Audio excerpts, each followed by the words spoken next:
అలా చెప్పలే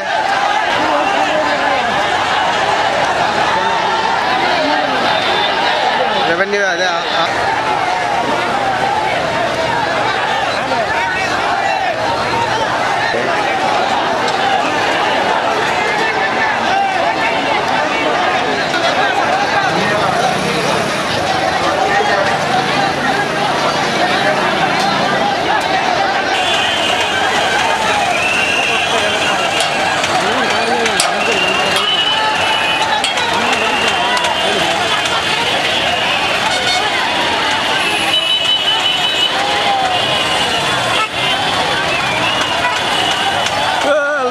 వెళ్ళిపోతుంది.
మరి మీ కంపెనీని మూయించడం జరుగుతుంది అని వారికి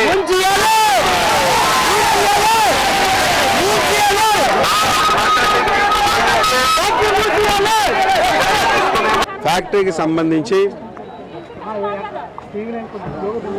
మరి అజాగ్రత్తల వల్ల 30వ తారీఖున మరి అగ్ని ప్రమాదం, భారీ అగ్ని ప్రమాదం సంభవించింది.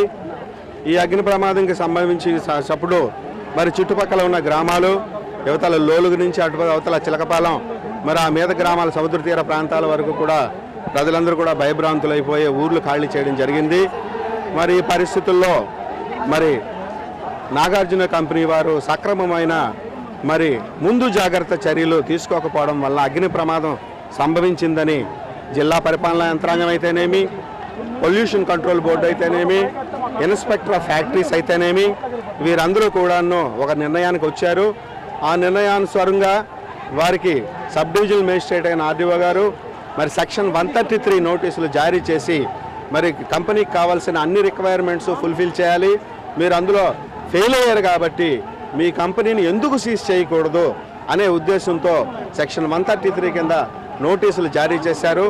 మరి ఆ నోటీసులకు సంబంధించి వారిచ్చిన కంపెనీ మేనేజ్మెంట్ వారిచ్చిన మరి రిప్లై అనుసారంగా కంపెనీ మీద తదుపరి చర్యలు తీసుకుంటామని మరి ఇందుమూలకంగా మరి హెచ్ఆర్ల మరి కంపెనీ తాలూకా మరి చుట్టుపక్కల గ్రామస్తులందరికీ కూడా మీ ద్వారా మరి వాళ్ళకి తెలియజేస్తున్నాం. మెజిస్టీరియల్ కేసెస్లోని సెక్షన్ 133 ఏం చెప్తుందంటే న్యూసెన్స్ కేసు అన్నమాట. న్యూసెన్స్ కేసు అంటే ఏంటి? అబ్నార్మల్గా గ్యాసెస్ రిలీజ్ చేయడం, ప్రజల తాలూకా బ్రీతింగ్ ట్రబుల్స్ వాళ్ళ తాలూకా ఆరోగ్యానికి హాని కలిగించే వాయువులు రిలీజ్ చేయటం, తద్వారా మరి వాళ్ళ తాలూకా మరి లైఫ్కి ఎండేంజర్గా ఉంది కాబట్టి మరి మీరు అటువంటి కార్యక్రమాలు ఎందుకు చేసి ప్రజారోగ్యం చెడగొడుతున్నారనే ఉద్దేశంతో వాళ్ళకి నోటీసులు జారీ చేసి, అట్లాగే నిన్న ఫైర్ యాక్సిడెంట్ అయ్యేటప్పుడు కూడాను వాళ్ళ దగ్గర ఫైర్ ఫైటింగ్ ఎక్విప్మెంట్ కూడా సక్రమంగా లేదు.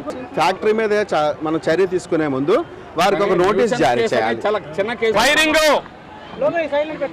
నిన్న ఉదయం జరిగింది, ఇప్పుడు షోకాజ్ ఇస్తున్నారు. నిన్నంతా ఎక్కడ అధికారులు నిద్రపోయారని అడుగుతున్నాం. నిన్న షోకాజ్ ఇచ్చి రిప్లై అంటే తీసుకొని ప్రొసీజర్ మాత్రం షోకాజ్ ఇవ్వాలి. నేను దాన్ని నాకు అంగీకరిస్తాను, లేకపోతే కోర్టుకు వెళ్ళి వాళ్ళు ఆర్డర్ తెచ్చుకుంటారు. అందుకని షోకాజ్ ఇచ్చి నిన్ననే రిప్లై అనేటువంటి వాళ్ళని యజమాని ఆ మాత్రం పిలిపించలేరా? మనుషుల ప్రాణాలు తీసేటువంటి యజమాని పిలిపించి సంజాయిషి అక్కడే తీసుకొని సంజాయిషి అయిన తర్వాత ఉత్తర్వు అనేటువంటిది ఇవ్వాలి. ఇది కేవలం సంజాయిషి, ఇది నాలుగు గీసుకోవడానికే పనికొస్తుంది. దీని మీద ఖచ్చితంగా సీజర్ అనేటువంటిది కంపెనీని మేము నడవనివ్వం అనేటువంటి దాన్ని భద్రత అనేటువంటి లోపం జరిగింది, ప్రమాదకరం. చుట్టూ గ్రామ ప్రజలు పిల్లల్ని కూడా బిడ్డలను సంకర పెట్టుకొని మైళ్ళ కొద్ది కూడా పరిగెత్తారు. ఇది దుర్మార్గమైనటువంటిది.